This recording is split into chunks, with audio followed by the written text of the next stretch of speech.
ਵਾਹਿਗੁਰੂ ਜੀ ਕਾ ਖਾਲਸਾ ਵਾਹਿਗੁਰੂ ਜੀ ਕੀ ਫਤਿਹ। TV 84 ਦੇ ਸਾਰੇ ਦਰਸ਼ਕ ਤੇ ਸਰੋਤੇ ਜਿਹੜੇ ਇਸ ਵਕਤ ਸਾਡੇ ਨਾਲ ਨਾਰਥ ਅਮਰੀਕਾ ਦੇ ਵਿੱਚੋਂ ਜੁੜੇ ਆ ਜਾਂ ਫਿਰ ਸੋਸ਼ਲ ਮੀਡੀਆ ਤੇ ਸਾਨੂੰ ਦੁਨੀਆ ਭਰ ਦੇ ਵਿੱਚ ਦੇਖ ਰਹੇ ਆ, ਮੈਂ ਅਮਰਵੀਰ ਸਿੰਘ ਸੱਚੋ ਸੱਚ ਪ੍ਰੋਗਰਾਮ ਦੇ ਵਿੱਚ ਆਪ ਸਭ ਦਾ ਤਹਿ ਦਿਲੋਂ ਸਵਾਗਤ ਕਰਦਾ। ਵਿਊਅਰਸ, ਹਰ ਰੋਜ਼ ਦੀ ਤਰ੍ਹਾਂ doctor Amarjit Singh Khalistan affair centre ਦੇ ਸੰਚਾਲਕ ਇਸ ਵਕਤ ਸਾਡੇ ਨਾਲ ਸਟੂਡੀਓ ਦੇ ਵਿੱਚ ਮੌਜੂਦ ਨੇ। ਆਓ ਉਹਨਾਂ ਨਾਲ ਮਿਲ ਕੇ ਅੱਜ ਦੇ ਸੱਚੋ ਸੱਚ ਪ੍ਰੋਗਰਾਮ ਦੀ ਸ਼ੁਰੂਆਤ ਕਰਦੇ ਹਾਂ। ਡਾਕਟਰ ਸਾਹਿਬ, ਤੁਹਾਡਾ ਸਵਾਗਤ ਹੈ ਜੀ ਪ੍ਰੋਗਰਾਮ ਦੇ ਵਿੱਚ। ਵਾਹਿਗੁਰੂ ਜੀ ਕਾ ਖਾਲਸਾ ਵਾਹਿਗੁਰੂ ਜੀ ਕੀ ਫਤਿਹ ਜੀ। ਹਾਂਜੀ ਅਮਰਵੀਰ ਸਿੰਘ ਜੀ, ਤੁਹਾਨੂੰ ਵੀ ਤੇ ਦੁਨੀਆ ਭਰ 'ਚ ਬੈਠੇ ਸਾਡੇ ਬਹੁਤ ਹੀ ਪਿਆਰੇ ਸੋਹਣੇ ਸਿਆਣੇ TV 84 ਦੇ ਵਿਊਅਰਸ ਨੂੰ ਵੀ ਵਾਹਿਗੁਰੂ ਜੀ ਕਾ ਖਾਲਸਾ ਵਾਹਿਗੁਰੂ ਜੀ ਕੀ ਫਤਿਹ। ਸਾਡੇ ਬਹੁਤ ਹੀ ਪਿਆਰੇ ਮੁਸਲਮਾਨ ਭੈਣਾਂ ਭਰਾਵਾਂ ਨੂੰ ਅਸਲਾਮ ਅਲੈਕਮ। ਗੰਗਾ ਜਮਨੀ ਤਹਿਜ਼ੀਬ ਦੇ ਹਿੰਦੂ ਤਵੀਆਂ ਨੂੰ ਨਮੋ ਨਮੇ ਤੇ ਬਾਕੀ ਸਭ ਵੀਰਾਂ ਭੈਣਾਂ ਨੂੰ ਆਦਾਬ ਅਰਜ਼ ਜੀ। ਡਾਕਟਰ ਸਾਹਿਬ, ਅੱਜ ਅਸੀਂ 2 ਜੂਨ 2025 19 ਜੇਠ ਨਾਨਕਸ਼ਾਹੀ ਸੰਮਤ 557 ਦੇ ਦਿਨ ਵਿਚਾਰ ਚਰਚਾ ਕਰਨ ਜਾ ਰਹੇ ਹਾਂ। ਸ਼ੁਰੂਆਤ ਕਰਦੇ ਹਾਂ ਪਹਿਲਾਂ ਅੱਜ ਦੀ ਸਪਾਂਸਰਸ਼ਿਪ ਤੋਂ।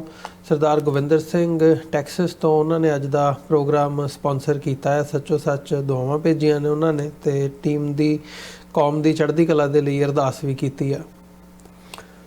ਦੇਖੋ, ਅਸੀਂ ਅੱਜ ਸਿੱਧੇ ਏਅਰਪੋਰਟ ਤੋਂ ਹੀ ਵਾਪਸ ਆ ਰਹੇ ਹਾਂ। ਜਿਵੇਂ ਅਸੀਂ ਪਿਛਲੇ ਹਫ਼ਤੇ ਇਹ ਮੈਂਸ਼ਨ ਕੀਤਾ ਸੀ ਕਿ ਜਿੱਥੇ ਘੱਲੂਘਾਰਾ 41ਵੀਂ ਦੁਖਦ ਯਾਦ ਨੂੰ ਸਮਰਪਿਤ ਸਮਾਗਮ Gurdwara Singh Sabha Richardson dolls Texas ਦੇ ਵਿੱਚ ਰੱਖੇ ਹੋਏ ਨੇ, ਉੱਥੇ ਸਾਡੇ TV 84 ਦੇ ਫਾਊਂਡਰ ਡਾਕਟਰ ਰਣਜੀਤ ਸਿੰਘ ਉਹਨਾਂ ਦੀ ਯਾਦ ਦੇ ਵਿੱਚ ਵੀ ਸਮਾਗਮ ਡੈਲਸ ਦੇ ਵਿੱਚ ਸੀ। ਔਰ ਕਿਉਂਕਿ ਸਾਡੇ ਵੀਰ ਭਾਈ ਗੋਬਿੰਦਰ ਸਿੰਘ ਜਿਹੜੇ ਨਿਊਯਾਰਕ ਡਾਕਟਰ ਸਾਹਿਬ ਦੇ ਲੰਬਾ ਵਕਤ ਸਾਥੀ ਰਹੇ, ਸਾਡੇ ਨਾਲ ਵੀ ਉਹਨਾਂ ਦੀ ਸਾਂਝ ਲਗਭਗ 19 ਪੁਰਾਣੀ ਹੈ ਜਿੰਨੀ ਡਾਕਟਰ ਸਾਹਿਬ ਦੇ ਨਾਲ ਹੈ। ਉਹ ਹੁਣ ਡਾਲਸ ਨਿਵਾਸ ਕਰਦੇ ਨੇ। ਉਹ ਜਿੱਥੇ TV 84 ਦੇ ਖੈਰ ਖੁਆਹ ਨੇ, ਉੱਥੇ ਉਹਨਾਂ ਨੇ ਡਾਕਟਰ ਸਾਹਿਬ ਦੀ ਮਿੱਠੀ ਯਾਦ ਨੂੰ ਹਮੇਸ਼ਾ ਕਾਇਮ ਰੱਖਣ ਦੇ ਲਈ, ਤਾਂ ਕਿ TV 84 ਰਾਹੀਂ ਜਿਹੜੀ ਆਵਾਜ਼ ਸੱਚ ਹੱਕ ਇਨਸਾਫ ਦੀ ਹੈ ਉਹ ਬੁਲੰਦ ਰਹੇ, ਉਹਨਾਂ ਨੇ ਸਾਲਾਨਾ ਅਖੰਡ ਪਾਠ ਸਾਹਿਬ ਔਰ ਬਾਕੀ ਸੇਵਾ ਉਹਨਾਂ ਦਾ ਬਾਕੀ ਪਰਿਵਾਰ ਹਰਦੀਪ ਸਿੰਘ ਔਰ ਉਹਨਾਂ ਦੇ ਨਾਲ ਮਿਲ ਕੇ ਜਿਹੜਾ ਸਮਾਗਮ ਉਹਨਾਂ ਨੇ ਰੱਖਿਆ। ਭੈਣ ਜੀ ਅਵਿਨਾਸ਼ ਕੌਰ, ਬੇਟਾ ਮਨਵੀਰ ਸਿੰਘ ਵੀ ਇਸ ਦੇ ਵਿੱਚ ਸ਼ਮੂਲੀਅਤ ਕੀਤੀ ਜੀ। ਔਰ ਉਸ ਸਾਰੇ ਦਾ ਜ਼ਿਕਰ ਵੀ, ਕਿਉਂਕਿ ਅੱਜ ਜਦੋਂ ਅਸੀਂ 2 ਜੂਨ ਦਾ ਇਹ ਪ੍ਰੋਗਰਾਮ ਕਰ ਰਹੇ ਹਾਂ, ਘੱਲੂਘਾਰਾ 84 ਨਾਲ ਸੰਬੰਧਿਤ ਸਮਾਗਮਾਂ ਦੀ ਔਰ ਉਹ ਸਾਰੇ ਆਸਪੈਕਟ ਜਿਹੜੇ ਕਿ ਇਨਫੈਕਟ 1 ਜੂਨ ਤੋਂ ਹੀ ਉਸ ਦੀ ਸ਼ੁਰੂਆਤ ਹੋ ਜਾਂਦੀ ਹੈ ਜਦੋਂ ਕਿ ਪੰਜਾਬ ਫੌਜ ਦੇ ਹਵਾਲੇ ਕਰ ਦਿੱਤਾ ਜਾਂਦਾ ਹੈ। ਪਰ 2 ਜੂਨ ਦੇ ਹਵਾਲੇ ਨਾਲ ਅਸੀਂ ਦੇਖਦੇ ਹਾਂ ਕਿ ਇੰਦਰਾ ਗਾਂਧੀ ਦੀ ਲਾਸਟ ਸਪੀਚ ਜਿਹੜੀ ਲਗਭਗ 40 ਮਿੰਟ ਦੀ ਸੀ, ਜਿਹਦੇ 'ਚ ਕਿ ਉਹਨੇ ਇਹ ਕਿਹਾ ਕਿ ਜੀ ਅਸੀਂ ਨਹੀਂ ਚਾਹੁੰਦੇ ਕੋਈ ਖੂਨ ਡੁੱਲੇ, ਅਸੀਂ ਅਮਨ ਚਾਹੁੰਦੇ ਹਾਂ, ਅਸੀਂ ਫਲਾਣਾ ਚਾਹੁੰਦੇ। ਔਰ ਇਹ ਐਲਾਨ ਤੋਂ ਫੌਰਨ ਬਾਅਦ ਪੰਜਾਬ ਫੌਜ ਦੇ ਹਵਾਲੇ ਕਰ ਦਿੱਤਾ ਜਾਂਦਾ ਹੈ। ਇਸ ਸਾਰੇ ਘੱਲੂਘਾਰਾ 84 ਦੇ ਅੱਡ ਆਸਪੈਕਟਸ ਦੇ ਉੱਤੇ ਅਸੀਂ ਪਹਿਲਾ ਹਫ਼ਤਾ ਪੂਰਾ ਆਲਮੋਸਟ ਗੱਲਬਾਤ ਕਰਦੇ ਹਾਂ।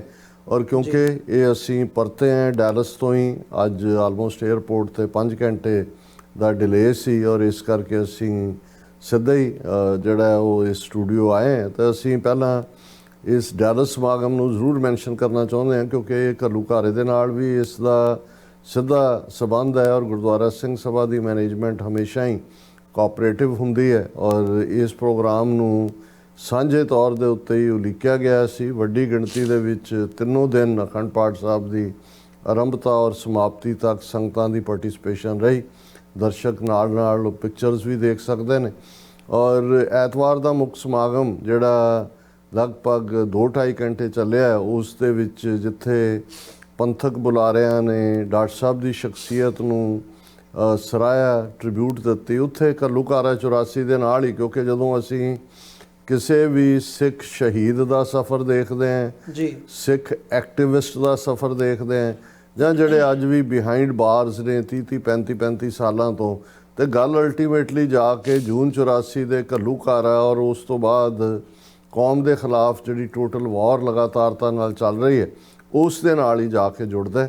ਔਰ ਇਸ ਪ੍ਰੋਗਰਾਮ ਦੇ ਵਿੱਚ ਜਿੱਥੇ ਡਾਕਟਰ ਹਰਦਮ ਸਿੰਘ ਆਜ਼ਾਦ ਉਹਨਾਂ ਨੇ ਓਪਨਿੰਗ ਸਪੀਕਰਸ ਦੇ ਤੌਰ ਦੇ ਉੱਤੇ ਜਿਹੜਾ ਬਿਲਕੁਲ ਉਹ ਖਾਕਾ ਲੇ ਡਾਊਨ ਕੀਤਾ, ਕਿਉਂਕਿ ਉਹ ਖੁਦ 70s ਦੇ ਅਮਰੀਕਾ 'ਚ ਆਏ ਹੋਏ ਨੇ ਔਰ ਉਹਨਾਂ ਨੇ ਬੜੇ ਖੂਬਸੂਰਤ ਅੰਦਾਜ਼ ਦੇ ਵਿੱਚ ਅਮਰੀਕਨ ਡੈਕਲੇਰੇਸ਼ਨ ਆਫ ਇੰਡੀਪੈਂਡੈਂਸ ਔਰ ਜਿਹੜਾ ਰਿਜ਼ੋਲਵ ਔਰ ਜਿਹੜੀ ਇਕੁਆਲਿਟੀ ਦੀ ਗੱਲ ਕਿ ਰੱਬ ਨੇ ਹੀ ਸਭ ਨੂੰ ਜਿਹੜੀ ਹੈ ਉਹ ਸੋਵਰਨਟੀ ਦਿੱਤੀ ਹੈ, ਇਸ ਦੇ ਨਾਲ ਉਹਨਾਂ ਦੀ ਸਪੀਚ ਦੀ ਸ਼ੁਰੂਆਤ ਸੀ। ਉਹਨਾਂ ਨੇ ਮੀਡੀਆ ਦੀ ਇੰਪੋਰਟੈਂਸ ਦੀ ਗੱਲ ਕੀਤੀ, TV 84 ਦੇ ਰੋਲ ਨੂੰ ਉਹਨਾਂ ਨੇ ਸਰਾਹਿਆ। ਉਹਨਾਂ ਨੇ ਕਿਹਾ ਕਿ ਭਾਈ ਇੱਕ ਇਹਨਾਂ ਆਲਮੋਸਟ 13 ਸਾਲਾਂ 'ਚ ਜਦੋਂ ਤੋਂ ਦਸੰਬਰ 2012 ਤੋਂ TV 84 ਦੀ ਸ਼ੁਰੂਆਤ ਹੋਈ ਹੈ, ਇੱਕ ਯੂਨੀਕ ਨੈਰੇਟਿਵ ਜਿਹੜਾ ਖਾਲਿਸਤਾਨ ਦਾ ਵੀ ਹੈ ਔਰ ਜਿਹੜਾ ਭਾਰਤੀ ਹਕੂਮਤ ਔਰ ਉਹਨਾਂ ਦੇ ਦੁਮਛੱਲਿਆਂ ਦੇ ਨੈਰੇਟਿਵ ਨੂੰ ਵੀ ਤੋੜਦਾ ਹੈ, ਉਸ ਨੂੰ ਅੱਗੇ ਤੋਰਨ ਦੇ ਵਿੱਚ TV 84 ਦਾ ਬਹੁਤ ਵੱਡਾ ਰੋਲ ਹੈ।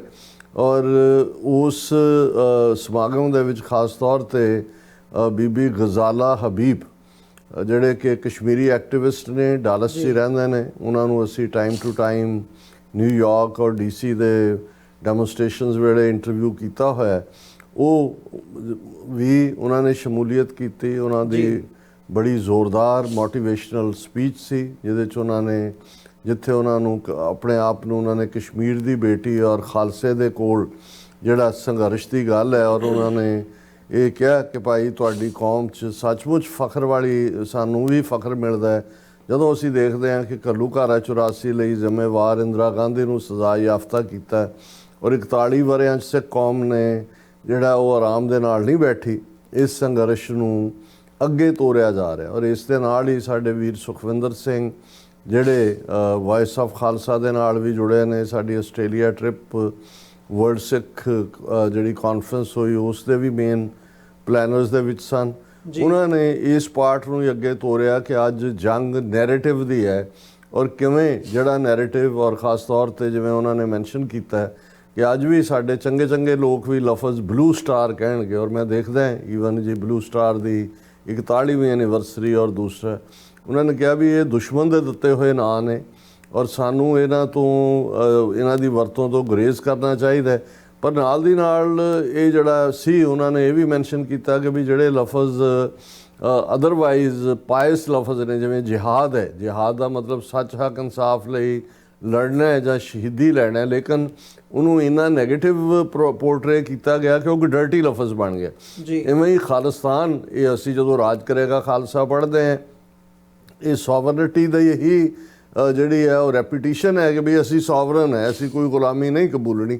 ਲੇਕਿਨ ਕਿਵੇਂ ਖਾਲਿਸਤਾਨ ਲਫ਼ਜ਼ ਨੂੰ ਇੱਕ ਗਾਲ ਦੇ ਤੌਰ 'ਤੇ ਬਣਾ ਦਿੱਤਾ ਗਿਆ ਦੁਸ਼ਮਣ ਦੇ ਨੈਰੇਟਿਵ ਨੇ। ਸੋ ਉਹਨਾਂ ਨੇ ਇਸ ਦੇ ਉੱਤੇ ਖਾਸ ਤੌਰ 'ਤੇ ਜਿਹੜਾ ਹੈ ਉਹ TV 84 ਦਾ ਜਿਹੜਾ ਨੈਰੇਟਿਵ ਹੈ ਔਰ ਉਹ ਸਾਰੇ ਦੀ ਉਹਨਾਂ ਨੇ ਸਰਾਹਨਾ ਕੀਤੀ। ਭਾਈ ਗੁਰਦੇਵ ਸਿੰਘ ਜਿਹੜੇ ਆਪਣੀ ਸਿੰਘਣੀ ਸਾਹਿਬਾ ਦੇ ਨਾਲ ਇਸ ਪ੍ਰੋਗਰਾਮ ਦਾ ਹਿੱਸਾ ਸਨ, ਉਹਨਾਂ ਨੇ ਜਿੱਥੇ ਡਾਕਟਰ ਰਣਜੀਤ ਸਿੰਘ ਹੋਰਾਂ ਦੇ ਨਾਲ ਆਪਣੀਆਂ ਯਾਦਾਂ ਸਾਂਝੀਆਂ ਕੀਤੀਆਂ, ਉੱਥੇ ਉਹਨਾਂ ਨੇ ਮੀਡੀਆ ਦੀ ਗੱਲ ਨੂੰ ਅੱਗੇ ਤੋਰਦਿਆਂ ਕਿਹਾ ਕਿ ਭਾਈ ਅੱਜ ਸਾਡੇ ਕੋਲ ਇੱਕ ਓਪਰਚੁਨਿਟੀ ਹੈ, ਗੱਲ ਅਸੀਂ ਅੱਗੇ ਤੋਰਨ ਦੀ ਕੋਸ਼ਿਸ਼ ਕਰਦੇ ਹਾਂ, ਪਰ ਅਲਟੀਮੇਟਲੀ ਹਰ ਚੀਜ਼ ਜਿਹੜੀ ਹੈ ਉਹ ਮਦਦ ਦੇ ਨਾਲ ਜੁੜੀ ਹੁੰਦੀ ਹੈ। ਔਰ ਅਖੀਰ ਦੇ ਵਿੱਚ ਜਿੱਥੇ ਐਂਕਰਿੰਗ ਬਹੁਤ ਵਧੀਆ ਢੰਗ ਨਾਲ ਸਰ ਸੁਰਿੰਦਰ ਸਿੰਘ ਗਿੱਲ ਜਿਹੜੇ ਮੁੱਖ ਪ੍ਰਬੰਧਕਾਂ 'ਚੋਂ ਨੇ ਉਹਨਾਂ ਨੇ ਕੀਤੀ। ਮੈਂ ਆਪਣੀ ਪ੍ਰੈਜੈਂਟੇਸ਼ਨ ਦੇ ਵਿੱਚ ਆਲਮੋਸਟ ਬਹੁਤ ਸਾਰੀਆਂ ਚੀਜ਼ਾਂ ਪਹਿਲਾਂ ਹੀ ਮੈਂਸ਼ਨਡ ਸਨ, ਪਰ ਇਹੀ ਕਿਹਾ ਕਿ ਭਾਈ ਅੱਜ ਅਸੀਂ 41 ਸਾਲ ਬਾਅਦ ਦੁਨੀਆ ਦੇ ਵਿੱਚ ਜੇ ਅਸੀਂ ਦੇਖਣਾ ਹੋਏ ਤਾਂ ਸਾਡੀ ਜਿੱਥੇ ਇੰਡੀਆ ਐਜ਼ ਏ ਰੋਗ ਸਟੇਟ ਐਕਸਪੋਜ਼ ਹੋਇਆ ਜੀ, ਉੱਥੇ ਖਾਲਿਸਤਾਨ ਦਾ ਮੁੱਦਾ ਇੰਟਰਨੈਸ਼ਨਲ ਰਡਾਰ ਸਕਰੀਨ ਦੇ ਉੱਤੇ ਹੈ। ਔਰ ਇਸ ਪੀਰੀਅਡ ਦੇ ਵਿੱਚ ਜਿੱਥੇ ਨੈਰੇਟਿਵ ਦੀ ਗੱਲ ਇਹ ਠੀਕ ਹੈ ਵੀ 40-41 ਸਾਲ ਬਾਅਦ ਇਹ ਭਾਰਤੀ ਹਕੂਮਤ ਦਾ ਸਿੱਖਾਂ ਦੇ ਉੱਤੇ ਅਲਗਾਵਵਾਦ, ਆਤੰਕਵਾਦ, ਉਗਰਵਾਦ ਦਾ ਲੇਬਲ ਵਾਲਾ ਨੈਰੇਟਿਵ, ਇਸ ਨੂੰ ਤੋੜਨ 'ਚ ਕੈਨੇਡਾ ਦੇ ਪ੍ਰਾਈਮ ਮਿਨਿਸਟਰ ਜਸਟਿਨ ਟਰੂਡੋ ਦਾ 18 ਸਤੰਬਰ 2023 ਨੂੰ ਐਲਾਨ ਕਿ ਕਿਵੇਂ ਭਾਰਤੀ ਏਜੰਸੀਆਂ ਨੇ ਹੀ ਭਾਈ ਹਰਦੀਪ ਸਿੰਘ ਨਿੱਜਰ ਨੂੰ 18 ਜੂਨ 2023 ਨੂੰ ਜਿਹੜਾ ਹੈ ਉਹਨਾਂ ਦਾ ਕੋਲਡ ਬਲੱਡਡ ਮਰਡਰ ਕੀਤਾ। ਸਾਡੇ ਸ਼ਹੀਦ ਨੇ ਉਹ, ਲੇਕਿਨ ਕਈ ਵਾਰ ਜਿਹੜੀ ਲੈਂਗੁਏਜ ਹੁੰਦੀ ਹੈ ਉਹਦਾ ਵੀ ਇੱਕ ਆਪਣਾ ਇੰਪੈਕਟ ਹੁੰਦਾ। ਔਰ ਉਸ ਤੋਂ ਬਾਅਦ ਜਿਹੜਾ ਅਮਰੀਕਾ ਦੇ ਵਿੱਚ ਗੁਰਪਤਵੰਤ ਪੰਨੂ ਮਰਡਰ ਪਲਾਟ ਅਸੀਂ ਨਿਖਿਲ ਗੁਪਤਾ ਦੇ ਹਵਾਲੇ ਨਾਲ ਦੇਖਦੇ ਹਾਂ ਕਿ ਵੀਕਐਂਡ ਦੀ ਇਹ ਡਿਵੈਲਪਮੈਂਟ ਸੀ ਕਿ ਉਹਨੇ ਜਿਹੜਾ 3 ਨਵੰਬਰ ਤੋਂ ਉਹਦਾ ਟਰਾਇਲ ਸ਼ੁਰੂ ਹੋਣ ਜਾ ਰਿਹਾ, ਲੇਕਿਨ ਉਹਨੇ ਸੋਲੋ ਮੋਸ਼ਨ ਫਾਈਲ ਕੀਤਾ ਕਿ ਜੀ ਮੈਂ ਜਿਹੜਾ ਉਹ ਆਪ ਲੜਾਂਗਾ ਜਾਂ ਆਪਣੀ ਗੱਲ ਕਰਾਂਗਾ ਜਿਹੜੇ ਸਾਡੇ ਕੋਲ ਡਾਕੂਮੈਂਟ ਨੇ। ਲੇਕਿਨ ਉਸ ਤੋਂ ਫੌਰਨ ਬਾਅਦ ਜੱਜ ਨੇ ਵੀ ਦੇਖਿਆ ਵੀ ਇਹ ਕੀ ਹੋ ਗਿਆ, ਜਦੋਂ ਕਿ ਉਹਦੇ ਕੋਲ ਕੰਪੀਟੈਂਟ ਵਕੀਲਾਂ ਦੀ ਟੀਮ ਹੈ ਔਰ ਉਹ ਕੇਸ ਲੜ ਰਹੇ ਨੇ, ਵਕੀਲ ਤਾਂ ਵਿਦਡਰਾ ਨਹੀਂ ਕੀਤੇ ਉਹਨਾਂ ਨੇ।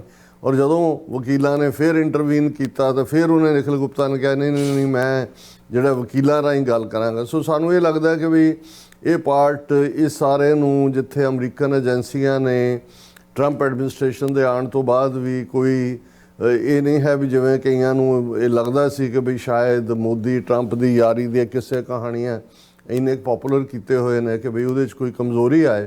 ਇਸ ਦੇ ਉਲਟ ਅਸੀਂ ਦੇਖਦੇ ਹਾਂ ਕਿ ਵੀ ਜਿੱਥੇ ਉਹ ਕੇਸ ਪਰਸਿਊ ਹੋ ਰਹੇ ਨੇ, ਅੱਜ ਦੀ ਵਾਲ ਸਟਰੀਟ ਜਰਨਲ ਦੇ ਵਿੱਚ ਡੀਟੇਲ ਸਟੋਰੀ ਹੈ ਕਿ ਵੀ ਕਿਵੇਂ ਜਿਹੜਾ ਅਡਾਨੀ ਦੇ ਉੱਤੇ ਇੱਕ ਪਾਸੇ ਤਾਂ ਨਿਊਯਾਰਕ ਦੀ ਅਦਾਲਤ 'ਚ ਕੇਸ ਚੱਲ ਹੀ ਰਿਹਾ, ਦੂਸਰੇ ਪਾਸੇ ਇਹ ਵੀ ਸਾਹਮਣੇ ਆਇਆ ਕਿ ਵੀ ਜਿਹੜਾ ਇਰਾਨੀਅਨ ਆਇਲ ਹੈ ਉਹਦੀ ਮੁੰਬਈ ਜਿਹੜੀ ਉਹਨਾਂ ਦੀ ਮੁੰਦਰਾ ਪੋਰਟ ਹੈ ਗੁਜਰਾਤ ਦੇ ਵਿੱਚ, ਉਹਦੇ ਰਾਹੀਂ ਕੰਟੇਨਰਸ ਦਾ ਆਉਣਾ ਦੂਜੇ ਤੀਜੇ ਔਰ ਮਿਡਲ ਈਸਟ ਜਾਣਾ। ਸੋ ਵਾਲ ਸਟਰੀਟ ਜਰਨਲ ਨੇ ਕਿਹਾ ਕਿ ਵੀ ਇਹ ਸੈਕੰਡਰੀ ਸੈਂਕਸ਼ਨਸ ਲੱਗ ਸਕਦੀਆਂ ਕਿ ਵੀ ਇਹਨੇ ਜਿਹੜਾ ਉਹ ਅਡਾਨੀ ਨੇ ਡੀਲ ਕੀਤੀ ਹੈ ਉਸ ਇਰਾਨੀਅਨ ਆਇਲ ਦੇ ਨਾਲ ਦੇ ਉੱਤੇ ਵੀ, ਜਿਹਦੇ ਉੱਤੇ ਅਮਰੀਕਾ ਨੇ ਸੈਂਕਸ਼ਨਸ ਲਾਈਆਂ ਹੋਈਆਂ। ਸੋ ਇਹ ਕਿਉਂਕਿ ਅੱਜ ਦੀ ਅਸੀਂ ਕਰੰਟ ਗੱਲ ਕਰ ਰਹੇ ਹਾਂ, ਸੋ ਇਸ ਤੋਂ ਇਹ ਜ਼ਾਹਰ ਹੈ ਕਿ ਵੀ ਅਮਰੀਕਨ ਐਡਮਿਨਿਸਟ੍ਰੇਸ਼ਨ ਆਪਣੇ ਬਾਕੀ ਮੁੱਦੇ ਤਾਂ ਚੱਲ ਹੀ ਰਹੇ ਨੇ, ਟੈਰਿਫ ਦਾ ਔਰ ਦੂਸਰਾ ਉਸ ਸਾਰੇ ਦਾ। ਸੋ ਇਹ ਇੱਕ ਅਸੀਂ ਪੋਜ਼ਿਟਿਵ ਫਾਰਮੈਟ ਦੇ ਵਿੱਚ ਗੱਲ ਕਰ ਰਹੇ ਹਾਂ। ਔਰ ਕੈਨੇਡਾ ਦੇ ਹਵਾਲੇ ਨਾਲ ਜਿਹੜੇ ਇੰਡੀਅਨ ਮੀਡੀਆ ਦੀਆਂ ਖਬਰਾਂ ਨੇ ਸਾਰੇ ਪਾਸੇ ਕਿ ਜੀ ਕੈਨੇਡਾ ਨੇ ਮੋਦੀ ਨੂੰ ਇਸ ਵਾਰ ਜਿਹੜੀ G7 ਸਮਿਟ ਕੈਨੇਡਾ 'ਚ 15-16 ਜੂਨ ਨੂੰ ਹੋਣ ਜਾ ਰਹੀ ਹੈ ਉਹਦੇ ਲਈ ਇਨਵਾਈਟ ਨਹੀਂ ਕੀਤਾ। ਪਿਛਲੇ 6 ਸਾਲ ਤੋਂ ਲਗਾਤਾਰਤਾ ਨਾਲ ਮੋਦੀ ਹਰ ਸਮਿਟ ਦਾ ਜਿਹੜਾ ਉਹ ਹਿੱਸਾ ਹੁੰਦਾ ਸੀ। ਸੋ ਇਸ ਤੋਂ ਅਸੀਂ ਅੰਦਾਜ਼ਾ ਲਾ ਸਕਦੇ ਹਾਂ ਕਿ ਵੀ ਇਹ ਜਿਹੜਾ ਸਾਡਾ ਕੇਸ ਹੈ ਇਸ ਨੇ, ਔਰ ਜਿਉਂ ਹੀ ਇਹ ਫੈਸਲਾ ਆਇਆ ਸੀ ਸਾਹਮਣੇ ਕਿ ਅਨੀਤਾ ਆਨੰਦ ਨੇ ਐਸ ਜੈ ਸ਼ੰਕਰ ਦੇ ਨਾਲ ਗੁਫ਼ਤਗੂ ਕੀਤੀ ਔਰ ਉਸ 'ਚੋਂ ਜਿਹੜਾ ਹੋ ਸਕਦਾ ਉਹਨੂੰ ਇਨਵਾਈਟ ਭੇਜਿਆ ਜਾਏ, ਸਾਡੀਆਂ ਕੈਨੇਡਾ ਬੇਸ ਜਥੇਬੰਦੀਆਂ ਨੇ ਫੁੱਲ ਲੌਬੀ ਕੀਤੀ। ਔਰ ਮੈਂ ਸਮਝਦਾ ਵੀ ਇਹ ਇਸ ਵੇਲੇ ਸਿੱਖ ਇੱਕ ਥਰਡ ਪਾਵਰ ਦੇ ਤੌਰ ਤੇ ਸਾਹਮਣੇ ਆਏ ਨੇ। ਔਰ ਇਸ 'ਚ ਆਪਣੀ ਪ੍ਰੈਜੈਂਟੇਸ਼ਨ 'ਚ ਮੈਂ ਜ਼ਿਕਰ ਵੀ ਕੀਤਾ ਜਿਹੜੀ 4 ਰੋਜ਼ਾ ਮਿਸਲ ਡਰੋਨ ਵਾਰ ਸੀ ਕਿ ਸਿੱਖ ਕਿਵੇਂ ਉਸ ਸਾਰੇ 'ਚੋਂ ਜਿਹੜੇ ਤੀਸਰੀ ਧਿਰ ਵਜੋਂ ਉੱਭਰੇ। ਸੋ ਅਸੀਂ ਜਿਹੜਾ ਇਹ ਸਾਰਾ ਪ੍ਰੋਗਰਾਮ ਹੈ ਉਸ ਦੀ ਰਿਕਾਰਡਿੰਗ ਵੀ ਹੈ, ਆਉਣ ਵਾਲੇ ਪੀਰੀਅਡ 'ਚ ਅਸੀਂ ਉਹਨੂੰ ਦਰਸ਼ਕਾਂ ਦੇ ਸਾਹਮਣੇ ਲਿਆਵਾਂਗੇ। ਔਰ ਮੈਂ ਇਸ ਓਪਨਿੰਗ ਸੈਗਮੈਂਟ ਦੇ ਵਿੱਚ ਉਹਨਾਂ ਸਾਰੇ ਵੀਰਾਂ ਭੈਣਾਂ ਦਾ ਧੰਨਵਾਦ ਕਰਨਾ ਚਾਹੁੰਦਾ ਜਿਨ੍ਹਾਂ ਨੇ ਦੀ ਮੇਜ਼ਬਾਨੀ, ਜਿਨ੍ਹਾਂ ਦੀ ਮਹਿਮਾਨ ਨਵਾਜ਼ੀ ਯੂਨੀਕ ਹੈ, ਜਿਨ੍ਹਾਂ 'ਚ ਖਾਸ ਤੌਰ 'ਤੇ ਭਾਈ ਜਪਿੰਦਰ ਸਿੰਘ ਜਿਨ੍ਹਾਂ ਨੇ ਕੱਲ੍ਹ ਦੀ ਸ਼ਾਮ ਬੀਤੇ ਸੰਡੇ ਸ਼ਾਮ ਬਹੁਤ ਸਾਰੇ ਵੀਰਾਂ ਨੂੰ ਆਪਣੇ ਗ੍ਰਹਿ ਵਿਖੇ ਜਿਹੜਾ ਇਕੱਤਰ ਕੀਤਾ ਸੀ ਔਰ ਬੜੇ ਪਿਆਰ ਦੇ ਨਾਲ ਉਹਨਾਂ ਨੇ ਜਿਹੜਾ ਉਹ ਡਿਨਰ ਸਰਵ ਕੀਤਾ। 2-3 ਘੰਟੇ ਦੀ ਗੱਲਬਾਤ ਵੀ ਹੋਈ। ਇਸੇ ਤਰ੍ਹਾਂ ਵੀਰ ਗੋਬਿੰਦਰ ਸਿੰਘ ਉਹਨਾਂ ਨੇ ਸੈਚਰਡੇ ਦੀ ਸ਼ਾਮ ਜਿਹੜਾ ਆਪਣੇ ਗ੍ਰਹਿ ਵਿਖੇ ਬਹੁਤ ਸਾਰੇ ਵੀਰਾਂ ਦੇ ਨਾਲ ਜਿਹੜੀ ਮੁਲਾਕਾਤ ਕਰਵਾਈ ਔਰ ਦਰਸ਼ਕ ਨਾਲ ਦੀ ਨਾਲ ਉਹਨਾਂ ਪਰਿਵਾਰਾਂ ਦੇ ਨਾਲ ਵੀ ਸਾਡੀ ਸਾਂਝ ਦੀ ਜਿਹੜੀ ਹੈ ਪਿਕਚਰਸ ਔਰ ਦੂਸਰਾ ਦੇਖ ਸਕਦੇ ਨੇ। ਹਿਊਸਟਨ ਤੋਂ ਜਿੱਥੇ ਡਾਕਟਰ ਹਰਦਮ ਸਿੰਘ ਆਜ਼ਾਦ ਆਏ ਉੱਥੇ ਸਾਡੇ ਵੀਰ ਜਰਨੈਲ ਸਿੰਘ, ਉਹਨਾਂ ਦੇ ਨਾਲ ਭਾਈ ਅੰਮ੍ਰਿਤਪਾਲ ਸਿੰਘ ਔਰ ਇਹਨਾਂ ਸਾਰਿਆਂ ਨੇ ਜਿੱਥੇ TV 84 ਦੇ ਖੈਰ ਖੁਆਹ ਨੇ ਸਾਡੇ ਰੈਗੂਲਰ ਜਿਹੜੇ ਨੇ ਉਹ ਸਪੋਰਟਰ ਨੇ ਉੱਥੇ, ਉਹਨਾਂ ਨੇ ਇਹ ਸਾਰੇ ਪਾਰਟ ਨੂੰ ਜਿਹੜਾ ਹੈ ਉਹ ਬੜਾ ਚੜ੍ਹਦੀ ਕਲਾ ਵਾਲਾ ਪ੍ਰਭਾਵ ਵੀ ਦਿੱਤਾ ਹੈ। ਔਰ ਅਸੀਂ ਇਹ ਤਵੱਕੋ ਵੀ ਕਰਦੇ ਹਾਂ ਕਿ ਜਿੱਥੇ ਬਾਕੀ ਪ੍ਰਾਇਰਟੀਜ਼ ਨੇ ਕੌਮ ਦੇ ਸਾਹਮਣੇ ਉੱਥੇ ਮੀਡੀਆ ਦੀ ਇੰਪੋਰਟੈਂਸ ਨੂੰ ਵੀ ਸਮਝਿਆ ਜਾਏ।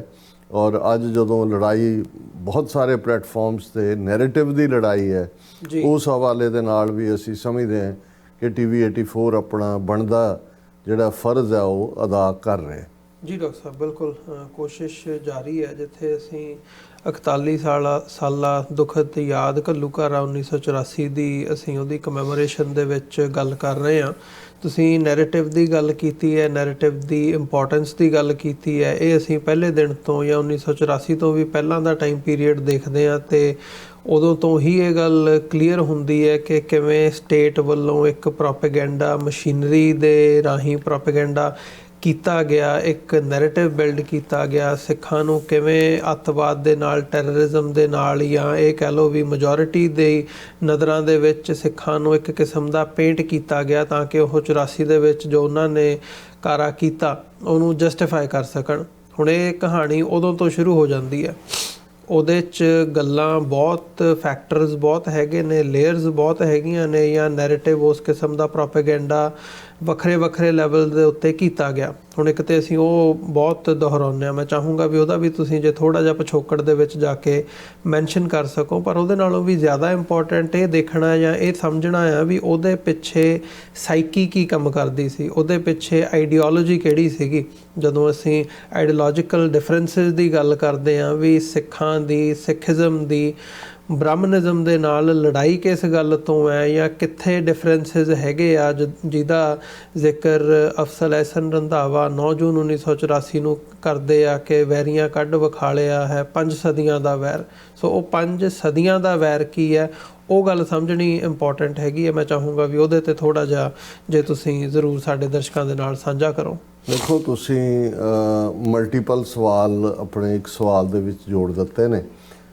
ਇੱਕ ਤਾਂ ਹਿਸਟੋਰੀਕਲ ਜਿਹੜੀ ਆਈਡੀਆਜ਼ ਦੀ ਜੰਗ ਹੈ, ਵਿਚਾਰਾਂ ਦੀ ਜੰਗ ਹੈ। ਹਾਲਾਂਕਿ ਉਸ ਨੂੰ ਜਦੋਂ ਹੰਟਿੰਗਟਨ ਨੇ ਕਲੈਸ਼ ਆਫ ਸਿਵਲਾਈਜੇਸ਼ਨਸ ਕਿਹਾ, ਇਹ ਤਾਂ ਉਦੋਂ ਹੈ ਜਦੋਂ ਇੱਕ ਆਈਡੀਆ ਜਾਂ ਇੱਕ ਵਿਚਾਰ 'ਤੇ ਬੇਸਡ ਇੱਕ ਸਿਵਲਾਈਜੇਸ਼ਨ ਐਸਟੈਬਲਿਸ਼ ਹੋ ਗਈ ਔਰ ਉਸ ਦੇ ਨਾਲ ਫਿਰ ਕਿਸੇ ਹੋਰ ਦਾ, ਨਵੇਂ ਥਾਟ ਦਾ ਜਾਂ ਪੁਰਾਣੀ ਜਿਹੜੀ ਸਿਵਲਾਈਜੇਸ਼ਨ ਨੂੰ ਉਹਨੇ ਪਾਸੇ ਕਰਕੇ ਆਪਣੀ ਥਾਂ ਬਣਾਈ, ਉਹਨਾਂ ਦਾ ਟਕਰਾਅ ਹੈ।